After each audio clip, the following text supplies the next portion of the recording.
सुरुदेखि नै सरकार सञ्चालनमा केही अप्ठ्यारा त थिए नै, विभिन्न ढङ्गले काममा व्यवधानहरू पनि खडा गरिएकै थिए र खास गरी पछिल्लो 1 वर्षदेखि झन्डै 2/3 सांसदको समर्थन प्राप्त यस सरकारले विभिन्न दलको गठबन्धन सरकारले जस्तो नियति बेहोर्नु पर्यो कामको सन्दर्भमा, एकातिर जनताको उच्च आकांक्षा सम्बोधन गर्नुपर्ने, अर्कोतिर आफ्नै खुट्टामा अल्झिएर अल्मलिए झैँ सरकारले काम गर्नै नपाउने अवस्था सिर्जना भयो। झन्डै 3 वर्षदेखि संवैधानिक आयोगहरू पदाधिकारी विहीन रहे, जुन कुरा जग जाहेर छ। नियुक्ति प्रक्रियामै जान नपाउने, अवरोध हुने, संसदलाई बिजनेस सरकारले दिने हो। तर 74 फागुन यता संसदमा पेश भएका कैयौं विधेयक हाउसमा छलमलमा लगिएन। बल्ल तल्ल संसदीय समितिमा पुगेका विधेयकहरू अनावश्यक छलफलकै गोलचक्करमा फसिरहेका छन् अथवा ती फसाइन्छन्। सरकारले निर्णयका लागि संसदमा पेश गरेका प्रस्तावहरू समेत निर्णयार्थ प्रस्तुत गरिँदैनन्। राजदूत खाली छन्, नियुक्ति गर्न दिँदैन। संवैधानिक अङ्गमा केही गरी कसैको सिफारिस गरिहालियो भने, त्यो सम्भव भइहाल्यो भने त्यहाँ कचिङ्गल मचाइन्छ र आफ्नै दलका सदस्यले संसदीय सुनवाई समितिमा नियुक्तिहरू अड्काउँछ। यहाँसम्म कि सनसेट लको रूपमा प्रस्तुत गरिएको राष्ट्रिय प्राथमिकता प्राप्त आयोजनाको शीघ्र निर्माणका लागि मस्यौदा गरिएको विकास सम्बन्धी विधेयक र सार्वजनिक खरिद ऐनलाई संशोधन गर्ने विधेयकलाई समेत अल्मल्याई सार्वजनिक सेवा प्रवाहमा अवरोध पुर्याई विकासको गतिलाई नै अवरोध पुर्याइन्छ। सरकारी निकायका कतिपय कार्यकारी पदमा अनुपयुक्त पात्र अघि सार्ने वा नियुक्ति नै हुन नदिने गरी एक किसिमले भन्ने हो भने समानान्तर सत्ता सञ्चालनको अभ्यास गरिन्छ। यस्तो स्थितिबाट हामी गुज्रिनु पर्यो। सकेसम्म अल्मल्याउन नसके न्यौ खोजेर कामै गर्न नदिने, तहमा आफ्नै दलका साथीहरू उत्रिनु एउटा त्यस्तो दुःखपूर्ण स्थिति रह्यो। यद्यपि नेकपाको शीर्ष तहमा रहेका केही नेताहरूको अतृप्त आकांक्षा र कुण्ठाको बाछिटा व्यवस्थापिकामा नपरोस् भन्नेमा म हरदम सचेत रहेकै हुँ। विगत वर्षदेखि, लगभग वर्ष दिनदेखि समयभन्दा अगावै निर्वाचनको बाटोमा हिँड्न नपरोस् भनेर अनेकौं लान्छना सहेरै अप्ठ्यारो परिस्थितिलाई अन्यत्र मोड्ने प्रयास मैले धेरै गरेको।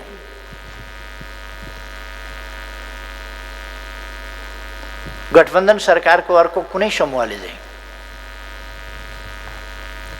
आफ्नो पार्टीका अध्यक्ष एवं प्रधानमन्त्री विरुद्ध अचानक निराधार र झुट्टा फौजदारी अभियोग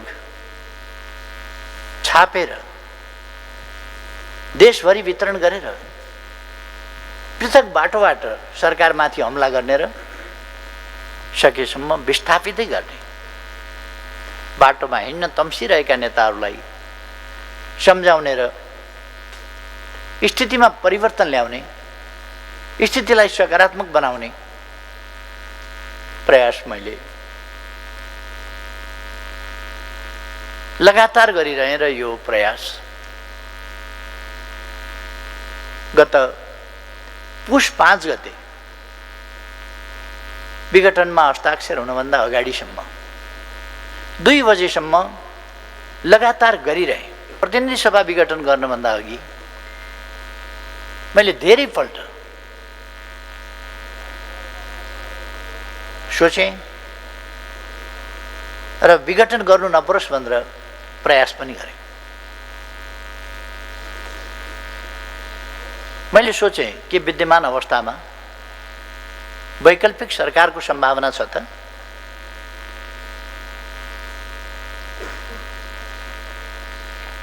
प्रतिनिधि सभाका करिब 64% सदस्यद्वारा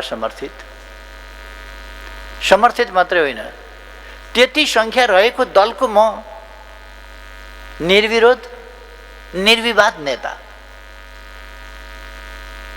र सर्वसम्मत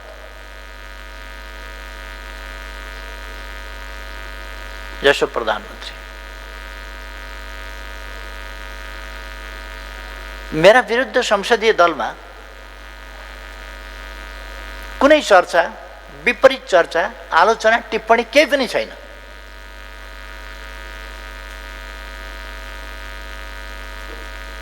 पार्टीमा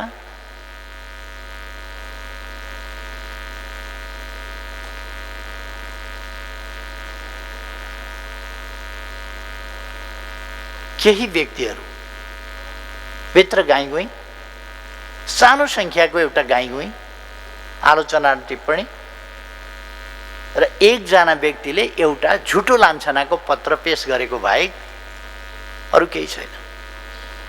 संसदीय दलमा मेरा विरुद्ध कुनै उजुरी छैन। उजुरी नभएको मात्रै होइन, संसदीय दलका सदस्यहरूबाट कुनै समस्या पर्यो अथवा बैठक गरिनु पर्यो भन्ने कुनै माग पनि भएको छैन। त्यस्तो माग संसदीय दलका उपनेता समक्ष पनि आएको छैन। प्रमुख सचेतक, सचेतकसम्म, मुख्य सचेतक, सचेतकसम्म पनि आएको छैन।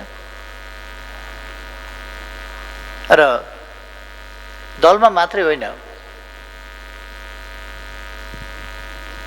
पार्टीभित्र पनि संसदीय दलको नेता बदल्नुपर्छ भन्ने कुनै कुरा उठेको छैन। उठेको भए पनि त्यो सम्भव पनि थिएन। यस्तो अवस्थामा नेकपा भन्दा बाहिरबाट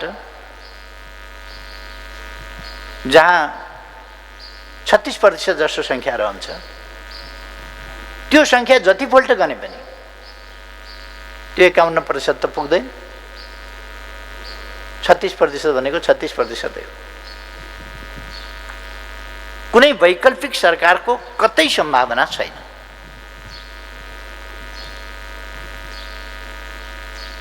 त्यस्तो अवस्थामा बेठिक ढङ्गले, अस्वस्थ ढङ्गले अगाडि बढ्ने कुरा एउटा विग्रहको बाटो रोज्नु मात्रै हो,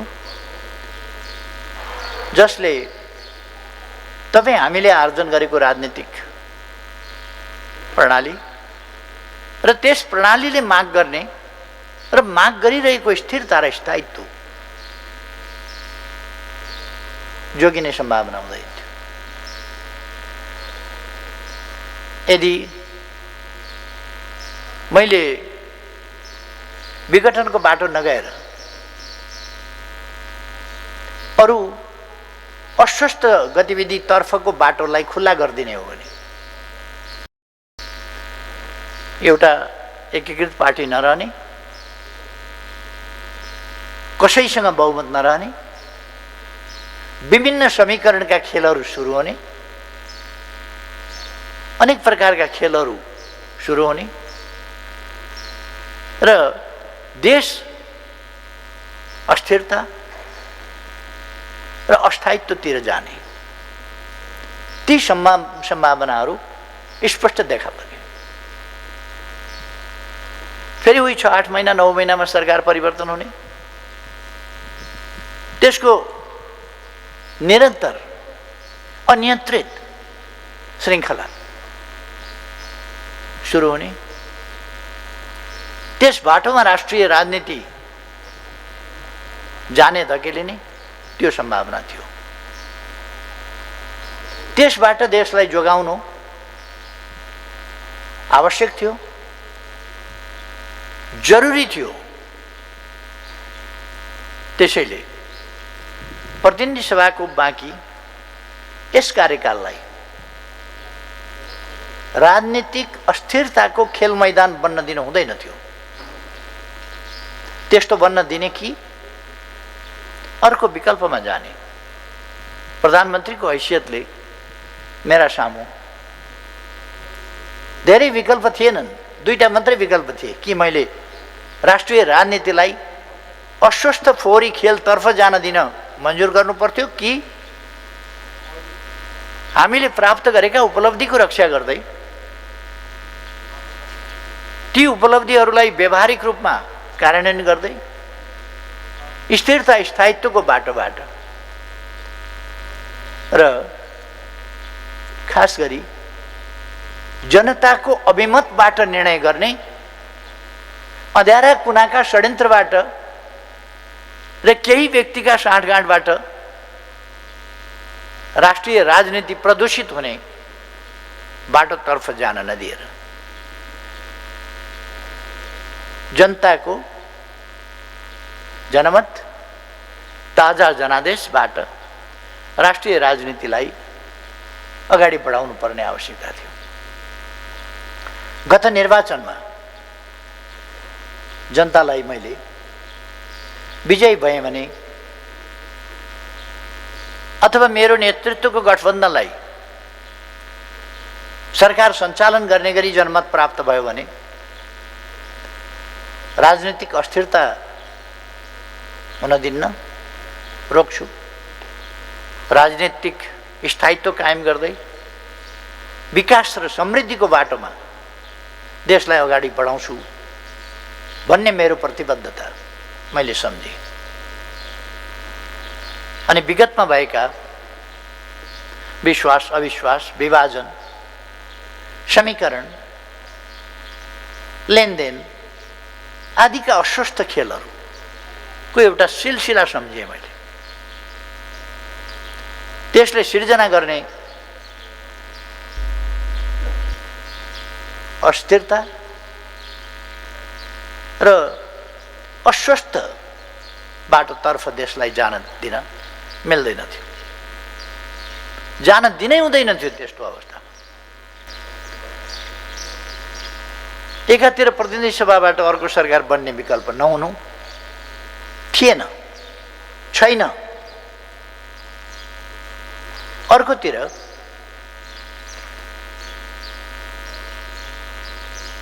मजबुत सरकारलाई एउटै दलको लगभग 64% मजबुत सरकारलाई आफ्नै दलभित्रका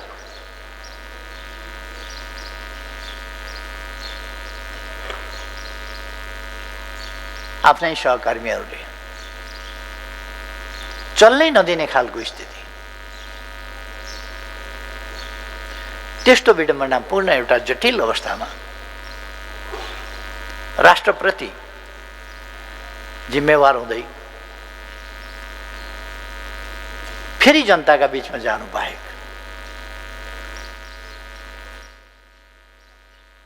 जनताले सुम्पिएको जिम्मेवारीमा केही नयाँ प्रवृत्ति त नयाँ होइनन्, तर पनि यस परिस्थितिमा बहुमतको सरकार भइसकेपछिको परिस्थितिमा पनि केही प्रवृत्तिहरू जो देखा परे ती हिजो गरेका कबुलभन्दा पृथक, ती कबुल पुरा गर्न नसकिने अवस्था भएपछि जनताले जुन मेरो अगुवाई र मेरो नेतृत्व र मेरा पहलहरू माथि विश्वास जनाउनु भएको थियो, त्यो विश्वास फेरि मैले जनताका बीचमा व्यवधानकारीहरूलाई असफल पार्दै जनताका बीचमा जानु र त्यो विश्वास ट्रायल गर्नु आवश्यक थियो। त्यसकारण मैले जनताका बीचमा यहाँहरूले दिनुभएको जुन विश्वास थियो त्यो विश्वास कार्यान्वयन गर्न दिइएन। तपाईहरुले जुन जिम्मेवारी दिनुभएको थियो त्यो जिम्मेवारी पूरा गर्न दिइएन। तपाईहरुका अगाडि मैले जुन कबुल गरेको थिएँ त्यो कबुल गर्न पूरा गर्न दिइएन। त्यसकारण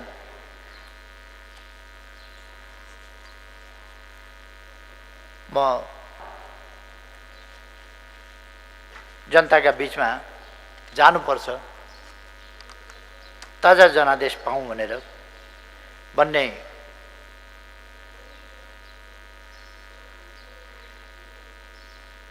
निर्णयमा पुगेँ। उहाँहरू केलाई प्रतिगमन भनिरहनु भएको छ? के हो प्रतिगमन भनेको?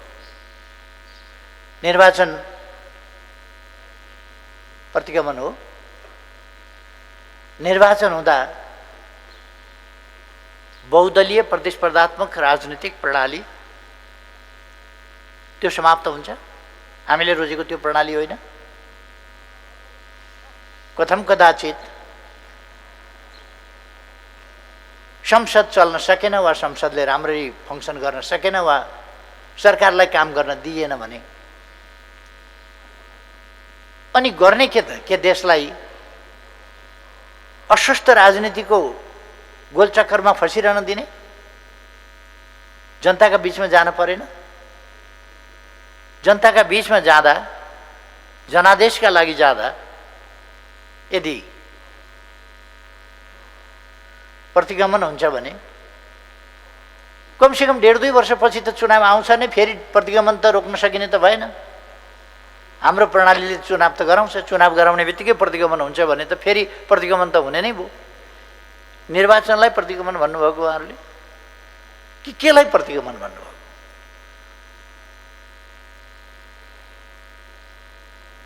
के अहिले हामी संविधानले जुन कोरेका प्रणालीका सीमाहरूभन्दा बाहिर गएका छौँ? त्यसभन्दा हामी के पछि हटेका छौँ? हामी सङ्घीय लोकतान्त्रिक गणतन्त्रको सुदृढीकरण र त्यसले अङ्गीकार गरेको सामाजिक सांस्कृतिक मूल्य मान्यताका विरुद्धमा छौँ? के हामी जनतासँग मत माग्ने र उनीहरूले चुनेका प्रतिनिधिबाट शासन सञ्चालन गर्ने बाटोभन्दा अलग बाटोमा हिँडेका छौँ? कि चुनाव गर्दा अलग बाटोमा हिँडियो? कि मैले अब चुनाव गराउन्न, अब म सधैँ शासनमा बसिरहन्छु भने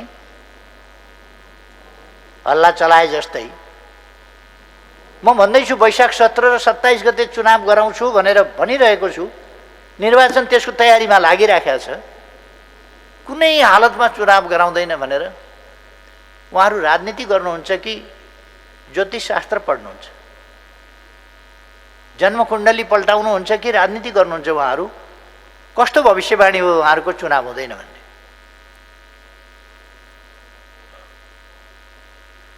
हामी कोही उल्टो बाटोतिर फर्केका छैनौँ। उल्टो बाटोतिर हामी फर्केका छैनौँ भने संविधानको रक्षा हाम्रो प्रतिबद्धता हो, त्यसको सृजनात्मक कार्यान्वयन प्रतिबद्धता हो, प्रणालीको रक्षा हाम्रो प्रतिबद्धता हो, सुदृढीकरण प्रतिबद्धता हो। अनि त्यसको व्यवहारिक कार्यान्वयन गर्दै, त्यसमा आइपरेका अप्ठ्यारा र व्यवधानहरू फुकाउँदै, लोकतन्त्रलाई सुदृढ गर्दै, देशमा स्थिरता र स्थायित्व कायम गर्दै लोकतन्त्रको बाटोमा अगाडि बढ्छौँ, जनताको आदेश र अभिमतबाट अगाडि बढ्छौँ भने प्रतिगमन भयो कसरी? हामीले पहिलो वर्षको कार्यकाललाई राज्यको संरचनागत व्यवस्थापन र समृद्धिको आधार वर्ष मानेका थिए। अन्तर्प्रदेश समन्वय, अन्तर्प्रदेश समन्वय परिषद मार्फत संघीयता कार्यान्वयन, सहजीकरण कार्ययोजना कार्यान्वयन गरेका थिए। वित्तीय संघीयता कार्यान्वयनका लागि राजस्व बाँडफाँडको विस्तृत आधार र ढाँचा निर्धारण गरेका थिए। वित्तीय समीकरण अनुदानको दर, सशर्त अनुदानका आधारहरू, समपूरक र विशेष अनुदान सम्बन्धी आवश्यक कार्यविधि तयार पारेका थिए। प्रदेश र स्थानीय तहको घाटा बजेटको व्यवस्थापन, सञ्चित कोषहरू तथा राजस्व बाँडफाँडका विभिन्न कोष सञ्चालन जस्ता प्राविधिक विषयहरूको बिना विवाद टुङ्गो लगाएका थियौँ। हामीले त्यति बेला योजना तथा बजेट, एकीकृत सम्पत्ति कर, आर्थिक न्यायिक समितिको कार्य सञ्चालन, खरिद तथा सार्वजनिक बिल जस्ता विषयमा स्थानीय तहका 51,465 जना पदाधिकारी र कर्मचारीहरूलाई प्रशिक्षित गरेका थियौँ र संघीयताको मान्यता अनुरूप प्रदेश तथा स्थानीय तहहरूका बीचमा हुने कार्यगत पक्षलाई समन्वय गरी एकरूपता कायम गर्न दर्जनौं कार्यविधि, मार्गदर्शन निर्देशिकाहरूको नमुना तयार गरेका थियौँ। थुप्रै नमुना कानुन तयार गरी प्रदेश र स्थानीय तहलाई उपलब्ध गराएका थियौँ। त्यही कारणले अहिले प्रदेश र स्थानीय तह धेरै हदसम्म सक्षम भइसकेका छ। स्मरण गरौँ त, 3 वर्ष अघि संघीयता कार्यान्वयन गर्दै गर्दा सङ्घमा कति मन्त्रालय, कति संवैधानिक निकाय, कति विभाग र विभाग स्तरका कार्यालयहरू, कति अन्य आयोग, सचिवालय सहित कार्यालय कायम हुने भन्नेमै अन्यल थियो। प्रदेश स्तरमा कति मन्त्रालय, प्रदेश सभा सचिवालय र कोष तथा लेखा नियन्त्रक कार्यालय सहितका निर्देशनालयहरूका सङ्ख्या, डिभिजन र कार्यालयहरू कति कायम गर्ने भन्नेमा स्पष्टता थिएन। 753 स्थानीय तहको वर्गीकरण र सङ्गठन संरचना स्वीकृत हुनै बाँकी थियो। त्यस्तो परिस्थितिमा प्रदेश र स्थानीय तहका लागि आवश्यक सङ्गठनात्मक संरचना स्वीकृत गरियो। कर्मचारी समायोजन जस्तो जटिल काम 1 वर्षभित्रै सम्पन्न गरी सङ्घ, प्रदेश र स्थानीय तहमा आवश्यक जनशक्ति व्यवस्थापन गरियो। अहिले यी कामहरू सहजै सम्पन्न भए जस्तो लाग्छ। 3 वर्षपछि आज फर्केर हेर्दा यी विषयमा हामीले सन्तोषजनक उपलब्धि हासिल गरेका छौँ भन्ने लाग्छ। हामीले पहिलो वर्षको कार्यकाललाई राज्यको संरचनागत व्यवस्थापन र समृद्धिको आधार वर्ष मानेका थियौँ। अन्तर्प्रदेश समन्वय, अन्तर्प्रदेश समन्वय परिषद मार्फत संघीयता कार्यान्वयन, सहजीकरण कार्ययोजना कार्यान्वयन गरेका थियौँ। वित्तीय संघीयता कार्यान्वयनका लागि राजस्व बाँडफाँडको विस्तृत आधार र ढाँचा निर्धारण गरेका थियौँ। वित्तीय समीकरण अनुदानको दर, सशर्त अनुदानका आधारहरू, समपूरक र विशेष अनुदान सम्बन्धी आवश्यक कार्यविधि तयार पारेका थियौँ। प्रदेश र स्थानीय तहको घाटा बजेटको व्यवस्थापन, सञ्चित कोषहरू तथा राजस्व बाँडफाँडका विभिन्न कोष सञ्चालन जस्ता प्राविधिक विषयहरूको बिना विवाद टुङ्गो लगाएका थियौँ। हामीले त्यति बेला योजना तथा बजेट, एकीकृत सम्पत्ति कर, आर्थिक न्यायिक समितिको कार्य सञ्चालन, खरिद तथा सार्वजनिक बिल जस्ता विषयमा स्थानीय तहका 51,465 जना पदाधिकारी र कर्मचारीहरूलाई प्रशिक्षित गरेका थियौँ र सङ्घीयताको मान्यता अनुरूप प्रदेश तथा स्थानीय तहहरूका बीचमा हुने कार्यगत पक्षलाई समन्वय गरी एकरूपता कायम गर्न दर्जनौं कार्यविधि, मार्गदर्शन निर्देशिकाहरूको नमुना तयार गरेका थियौँ। थुप्रै नमुना कानुन तयार गरी प्रदेश र स्थानीय तहलाई उपलब्ध गराएका थियौँ। त्यही कारणले अहिले प्रदेश र स्थानीय तह धेरै हदसम्म सक्षम भइसकेका छन्। स्मरण गरौँ त, 3 वर्ष अघि सङ्घीयता कार्यान्वयन गर्दै गर्दा सङ्घमा कति मन्त्रालय, कति संवैधानिक निकाय, कति विभाग र विभाग स्तरका कार्यालयहरू, कति अन्य आयोग, सचिवालय सहित कार्यालय कायम हुने भन्नेमै अन्यल थियो। प्रदेश स्तरमा कति मन्त्रालय, प्रदेश सभा सचिवालय र कोष तथा लेखा नियन्त्रक कार्यालय सहितका निर्देशनालयहरूका सङ्ख्या, डिभिजन र कार्यालयहरू कति कायम गर्ने भन्नेमा स्पष्टता थिएन। 753 स्थानीय तहको वर्गीकरण र सङ्गठन संरचना स्वीकृत हुनै बाँकी थियो। त्यस्तो परिस्थितिमा प्रदेश र स्थानीय तहका लागि आवश्यक सङ्गठनात्मक संरचना स्वीकृत गरियो। कर्मचारी समायोजन जस्तो जटिल काम 1 वर्षभित्रै सम्पन्न गरी सङ्घ, प्रदेश र स्थानीय तहमा आवश्यक जनशक्ति व्यवस्थापन गरिए। अहिले यी कामहरू सहजै सम्पन्न भए जस्तो लाग्छ। 3 वर्षपछि आज फर्केर हेर्दा यी विषयमा हामीले सन्तोषजनक उपलब्धि हासिल गरेका छौँ भन्ने लाग्छ। संविधान कार्यान्वयनका लागि आवश्यक नीतिगत व्यवस्था, संस्थागत तथा भौतिक संरचनाहरू तयार भएका छन्। पहिलो वर्ष सरदर 5 दिनमा एउटा विधेयक मस्यौदा गरी मौलिक हक कार्यान्वयन सम्बन्धी 16 कानुन सहित 25 कानुन सङ्घीय संसदबाट पारित गरिए। दर्जनौं विधेयकहरू सङ्घीय संसदमा प्रस्तुत गरिए। 4 दर्जनभन्दा बढी नियमावली र गठन आदेशहरू, 3 दर्जन निर्देशिका, कार्यविधि र मापदण्ड जारी भए।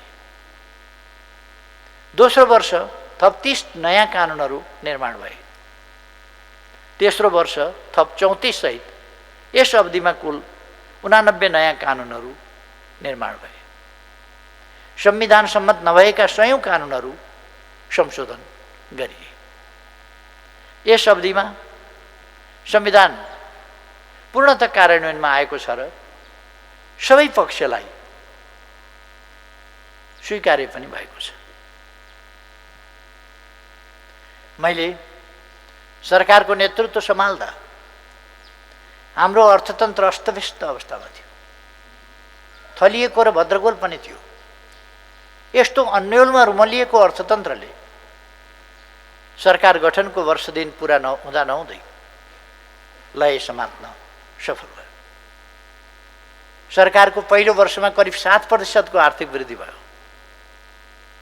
दोस्रो वर्ष 7% भन्दा माथिको आर्थिक वृद्धि भयो। बेलायती पत्रिका द इकोनोमिस्टले नेपाललाई 10 उदीयमान र उच्च आर्थिक वृद्धिको बाटो समातेका मुलुकमा समावेश गर्यो। अर्थतन्त्रका सबै क्षेत्रहरूको वृद्धि दर 5% भन्दा माथि रह्यो। 7वटै प्रदेशको आर्थिक वृद्धि 6% भन्दा बढी रह्यो।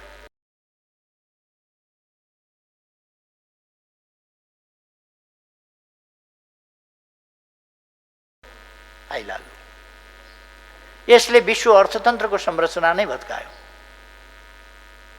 केही मुलुकहरूको वृद्धि नकारात्मक रह्यो, कति मन्दीको चपेटामा परे। कयौं देशका अर्थतन्त्र नराम्रोसँग खुम्चिन पुगे। हाम्रो पनि आर्थिक वृद्धि दर त घट्यो, तर सरकारको सुझबुझ, नीतिगत स्पष्टता र पूर्व सक्रियताका कारण नेपाली अर्थतन्त्र मन्दीको चपेटामा परेन। 3 वर्षको औसत वृद्धि 5.5% को हाराहारी रह्यो। कोभिड-19 को असर घट्दै जाँदा अहिले हाम्रो अर्थतन्त्र फेरि पुरानै लयमा फर्कदैछ। चालु आर्थिक वर्षको 6 महिनाका केही तथ्याङ्कले हाम्रो अर्थतन्त्र पुनः उच्च आर्थिक वृद्धिको बाटो समात्ने गरी चलायमान भइसकेको देखिन्छ। अर्को वर्ष 15 योजनाले प्रक्षेपण गरेको 10% हाराहारीको आर्थिक वृद्धि दर हासिल हुने सक्ने सम्भावना प्रबल रहेको छ। यसै आर्थिक वर्षको पछिल्लो 6 महिनामा शोधनान्तर बचत रु 124 अर्ब पुगेको छ।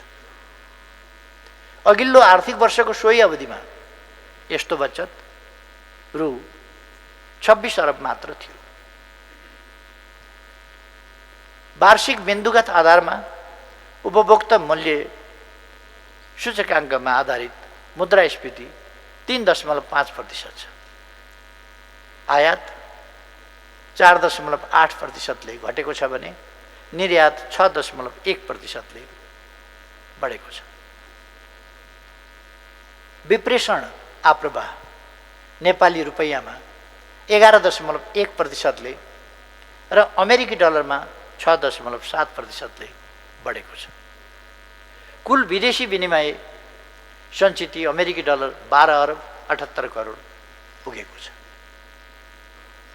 सङ्घीय सरकारको खर्च रु 415 अर्ब 75 करोड र राजस्व परिचालन रु 422 अर्ब 24 करोड भएको छ। बैंक तथा वित्तीय संस्थाको निक्षेप सङ्कलन 9.2% ले वृद्धि भएको छ। रु 185 अर्ब बराबरको वैदेशिक सहायताको प्रतिबद्धता प्राप्त भएको छ। यस 3 वर्षको अवधिमा सार्वजनिक खर्चको आकारमा झन्डै 29%ले वृद्धि भएको छ। सार्वजनिक बजेटको आकार रु 186.64 अर्बले बढेको छ।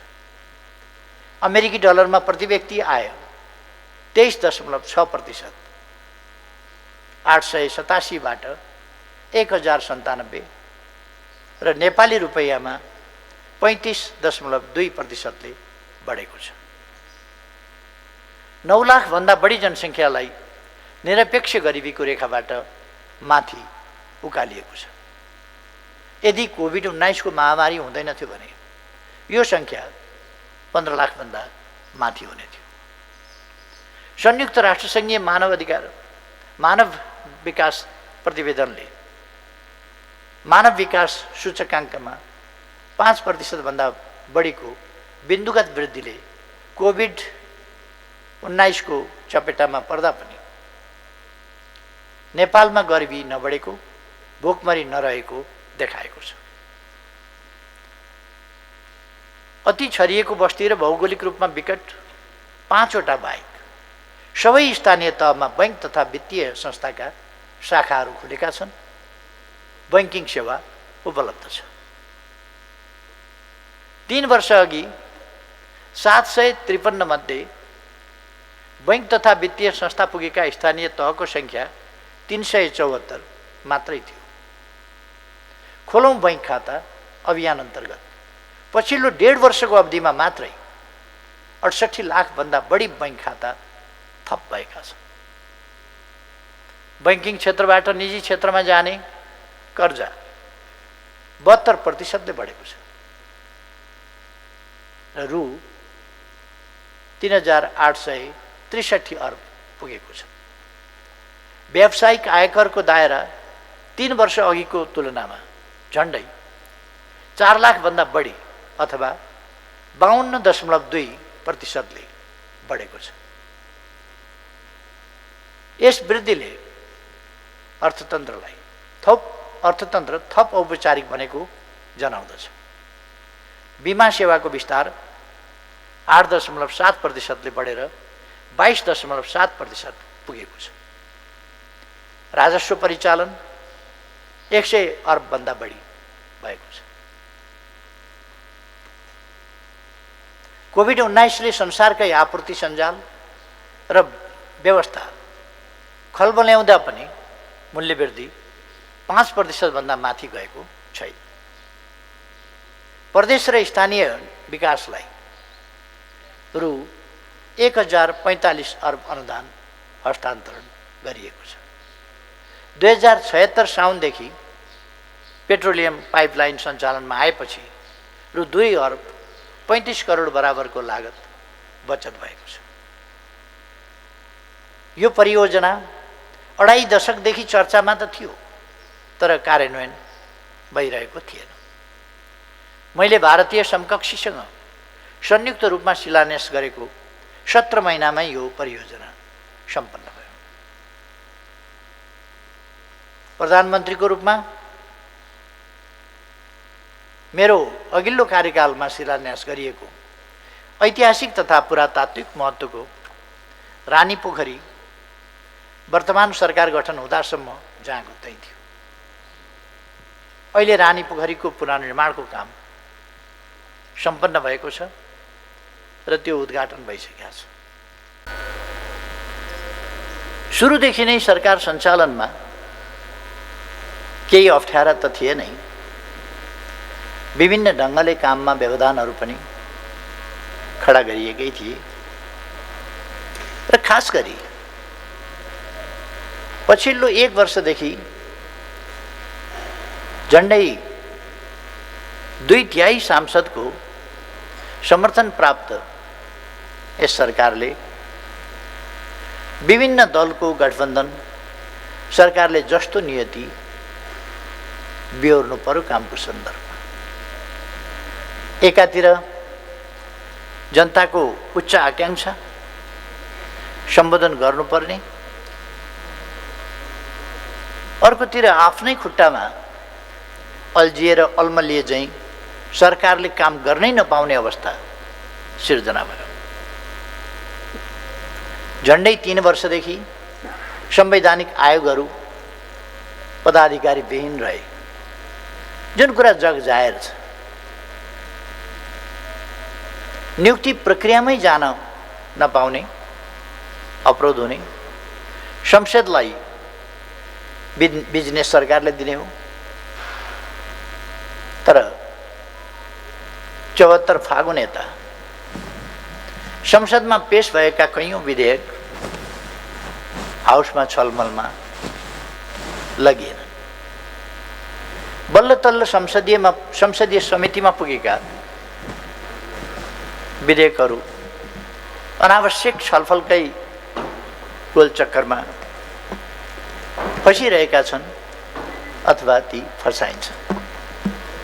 सरकारले निर्णयका लागि संसदमा पेश गरेका प्रस्तावहरू समेत निर्णयार्थ प्रस्तुत गरिँदैनन्।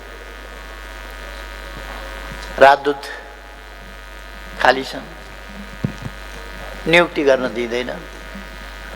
संवैधानिक अङ्गमा केही गरी कसैको सिफारिस गरिहालियो भने, त्यो सम्भव भइहाल्यो भने त्यहाँ कचिङ्गल मचाइन्छ र आफ्नै दलका सदस्यले संसदीय सुनवाई समितिमा नियुक्तिहरू अड्काउँछ। यहाँसम्म कि सनसेट लको रूपमा प्रस्तुत गरिएको राष्ट्रिय प्राथमिकता प्राप्त आयोजनाको शीघ्र निर्माणका लागि मस्यौदा गरिएको विकास सम्बन्धी विधेयक र सार्वजनिक खरिद ऐनलाई संशोधन गर्ने विधेयकलाई समेत अल्मल्याई सार्वजनिक सेवा प्रवाहमा अवरोध पुर्याई विकासको गतिलाई नै अवरोध पुर्याइन्छ। सरकारी निकायका कतिपय कार्यकारी पदमा अनुपयुक्त पात्र अघि सार्ने वा नियुक्ति नै हुन नदिने गरी एक किसिमले भन्ने हो भने समानान्तर सत्ता सञ्चालनको अभ्यास गरिन्छ। यस्तो स्थितिबाट हामी गुज्रिनु पर्यो। सकेसम्म अल्मल्याउन नसके न्यौ खोजेर कामै गर्न नदिने, तहमा आफ्नै दलका साथीहरू उत्रिनु एउटा त्यस्तो दुःखपूर्ण स्थिति रह्यो। यद्यपि नेकपाको शीर्ष तहमा रहेका केही नेताहरूको अतृप्त आकांक्षा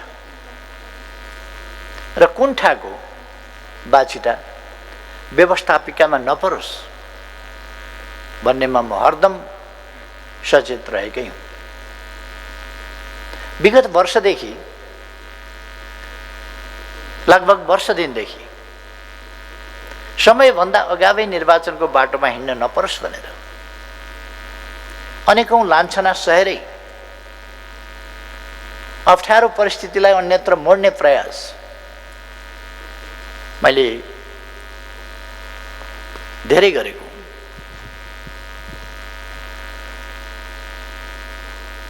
गठबन्धन सरकारको अर्को कुनै समूहले चाहिँ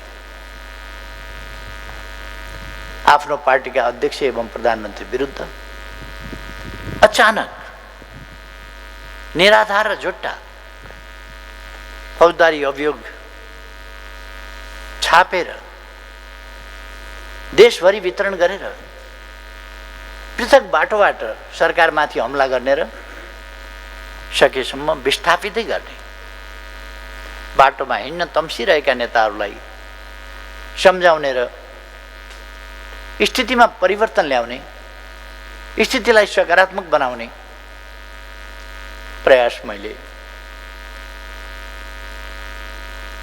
लगातार गरिरहेँ र यो प्रयास गत पुष 5 गते विघटनमा हस्ताक्षर हुनुभन्दा अगाडिसम्म 2 बजेसम्म लगातार गरिरहेँ। प्रतिनिधि सभा विघटन गर्नुभन्दा अघि मैले धेरै पल्ट सोचेँ र विघटन गर्नु नपरोस् भनेर प्रयास पनि गरेँ।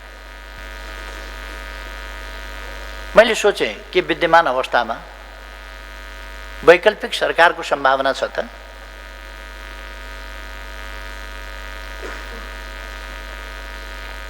प्रतिनिधि सभाका करिब 64% सदस्यद्वारा समर्थित मात्रै होइन, त्यति संख्या रहेको दलको म निर्विरोध निर्विवाद नेता र सर्वसम्मत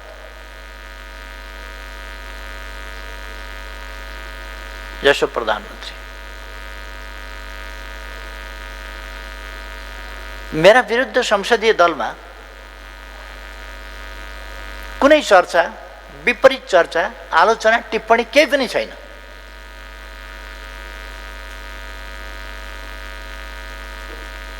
पार्टीमा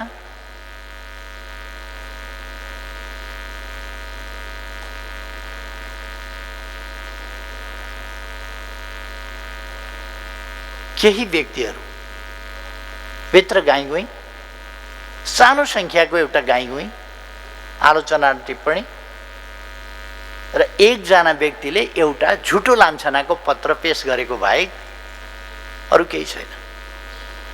संसदीय दलमा मेरा विरुद्ध कुनै उजुरी छैन। उजुरी नभएको मात्रै होइन, संसदीय दलका सदस्यहरूबाट कुनै समस्या पर्यो अथवा बैठक गरिनु पर्यो भन्ने कुनै माग पनि भएको छैन। त्यस्तो माग संसदीय दलका उपनेता समक्ष पनि आएको छैन। प्रमुख सचेतक, सचेतकसम्म, मुख्य सचेतकसम्म पनि आएको छैन। र दलमा मात्रै होइन, पार्टीभित्र पनि संसदीय दलको नेता बदल्नुपर्छ भन्ने कुनै कुरा उठेको छैन। उठेको भए पनि त्यो सम्भव पनि थिएन। यस्तो अवस्थामा नेकपाभन्दा बाहिरबाट जहाँ 36% जसो सङ्ख्या रहन्छ, त्यो सङ्ख्या जतिपल्ट गने पनि त्यो 51% त पुग्दैन। 36% भनेको 36% हो। कुनै वैकल्पिक सरकारको कतै सम्भावना छैन।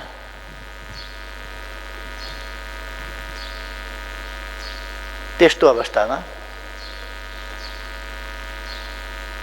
बेठिक ढङ्गले, अस्वस्थ ढङ्गले अगाडि बढ्ने कुरा एउटा विग्रहको बाटो रोज्नु मात्रै हो, जसले तपाईँ हामीले आर्जन गरेको राजनीतिक प्रणाली र त्यस प्रणालीले माग गर्ने र माग गरिरहेको स्थिरता र स्थायित्व जोगिने सम्भावना हुँदैन थियो। यदि मैले विघटनको बाटो नगएर अरू अस्वस्थ गतिविधितर्फको बाटोलाई खुल्ला गरिदिने हो भने एउटा एकीकृत पार्टी नरहने, कसैसँग बहुमत नरहने, विभिन्न समीकरणका खेलहरू सुरु हुने, अनेक प्रकारका खेलहरू सुरु हुने र देश अस्थिरता र अस्थायित्वतिर जाने, ती सम्भावनाहरू स्पष्ट देखा परे। फेरि उही 6-8 महिना 9 महिनामा सरकार परिवर्तन हुने,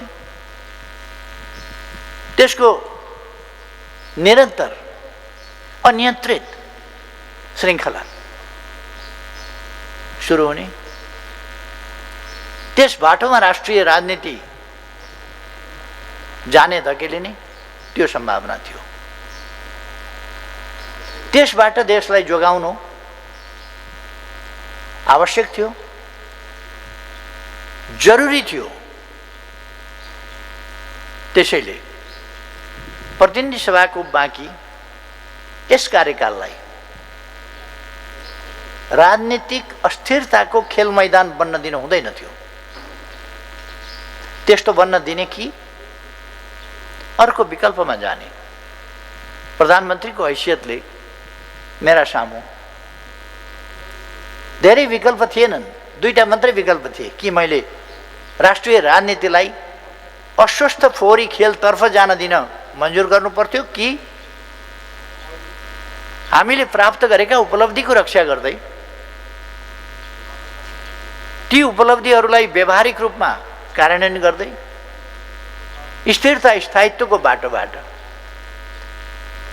र खास गरी जनताको अभिमतबाट निर्णय गर्ने अँध्यारा कुनाका षड्यन्त्रबाट र केही व्यक्तिका साँठगाँठबाट राष्ट्रिय राजनीति प्रदूषित हुने बाटोतर्फ जान नदिएर जनताको जनमत ताजा जनादेशबाट राष्ट्रिय राजनीतिलाई अगाडि बढाउनु पर्ने आवश्यकता थियो। गत निर्वाचनमा जनतालाई मैले विजयी भएँ भने अथवा मेरो नेतृत्वको गठबन्धनलाई सरकार सञ्चालन गर्ने गरी जनमत प्राप्त भयो भने राजनीतिक अस्थिरता हुन दिन्न, रोक्छु। राजनीतिक स्थायित्व कायम गर्दै विकास र समृद्धिको बाटोमा देशलाई अगाडि बढाउँछु भन्ने मेरो प्रतिबद्धता मैले सम्झेँ। अनि विगतमा भएका विश्वास अविश्वास, विभाजन, समीकरण लेनदेन आदिका अस्वस्थ खेलहरूको एउटा सिलसिला सम्झेँ मैले। त्यसले सिर्जना गर्ने अस्थिरता र अस्वस्थ बाटोतर्फ देशलाई जान दिन मिल्दैन थियो, जान दिनै हुँदैन थियो। त्यस्तो अवस्थामा एकातिर प्रतिनिधि सभाबाट अर्को सरकार बन्ने विकल्प नहुनु थिएन, छैन। अर्कोतिर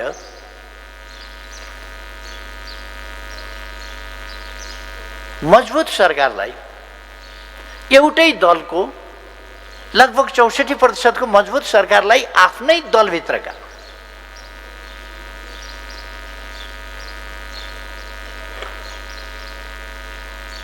आफ्नै सहकर्मीहरूले चल्नै नदिने खालको स्थिति। त्यस्तो विडम्बनापूर्ण एउटा जटिल अवस्थामा राष्ट्रप्रति जिम्मेवार हुँदै फेरि जनताका बीचमा जानु बाहेक जनताले सुम्पिएको जिम्मेवारीमा केही नयाँ प्रवृत्ति त नयाँ होइनन्, तर पनि यस परिस्थितिमा बहुमतको सरकार भइसकेपछिको परिस्थितिमा पनि केही प्रवृत्तिहरू जो देखा परे ती हिजो गरेका कबुलभन्दा पृथक ती कबुल पुरा गर्न नसकिने अवस्था भएपछि जनताले जुन मेरो अगुवाई र मेरो नेतृत्व र मेरा पहलहरू माथि विश्वास जनाउनु भएको थियो, त्यो विश्वास फेरि मैले जनताका बीचमा व्यवधानकारीहरूलाई असफल पार्दै जनताका बीचमा जानु र त्यो विश्वास ट्रायल गर्नु आवश्यक थियो। त्यसकारण मैले जनताका बीचमा यहाँहरूले दिनुभएको जुन विश्वास थियो त्यो विश्वास कार्यान्वयन गर्न दिइएन। तपाईहरुले जुन जिम्मेवारी दिनुभएको थियो त्यो जिम्मेवारी पूरा गर्न दिइएन। तपाईहरुका अगाडि मैले जुन कबुल गरेको थिएँ त्यो कबुल गर्न पूरा गर्न दिइएन। त्यसकारण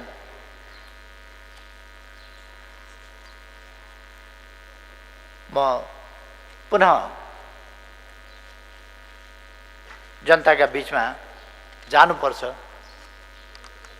ताजा जनादेश पाऊँ भनेर भन्ने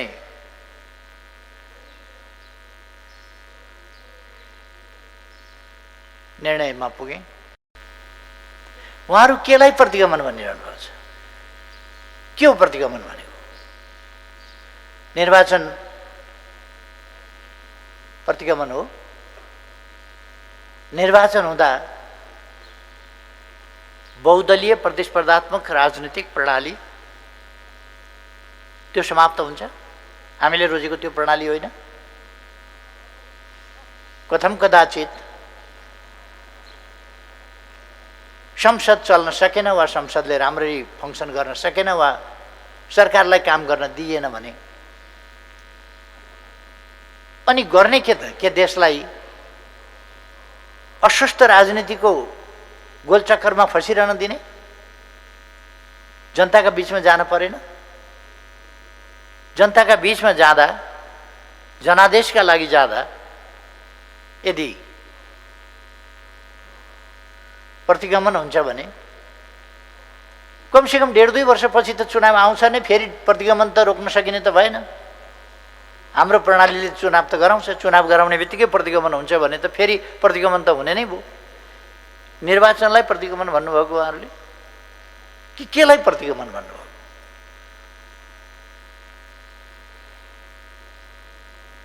के अहिले हामी संविधानले जुन कोरेका प्रणालीका सीमाहरूभन्दा बाहिर गएका छौँ? त्यसभन्दा हामी के पछि हटेका छौँ? हामी सङ्घीय लोकतान्त्रिक गणतन्त्रको सुदृढीकरण र त्यसले अङ्गीकार गरेको सामाजिक सांस्कृतिक मूल्य मान्यताका विरुद्धमा छौँ कि हामी जनतासँग मत माग्ने र उनीहरूले चुनेका प्रतिनिधिबाट शासन सञ्चालन गर्ने बाटोभन्दा अलग बाटोमा हिँडेका छौँ कि चुनाव गर्दा अलग बाटोमा हिँडियो कि मैले अब चुनाव गराउन्न, अब म सधैँ शासनमा बसिरहन्छु भने हल्ला चलाए जस्तै म भन्दैछु वैशाख 17 र 27 गते चुनाव गराउँछु भनेर भनिरहेको छु। निर्वाचन त्यसको तयारीमा लागिराखेको छ, कुनै हालतमा चुनाव गराउँदैन भनेर। उहाँहरू राजनीति गर्नुहुन्छ कि ज्योतिषशास्त्र पढ्नुहुन्छ, जन्मकुण्डली पल्टाउनुहुन्छ कि राजनीति गर्नुहुन्छ? उहाँहरू कस्तो भविष्यवाणी हो उहाँहरूको चुनाव हुँदैन भन्ने?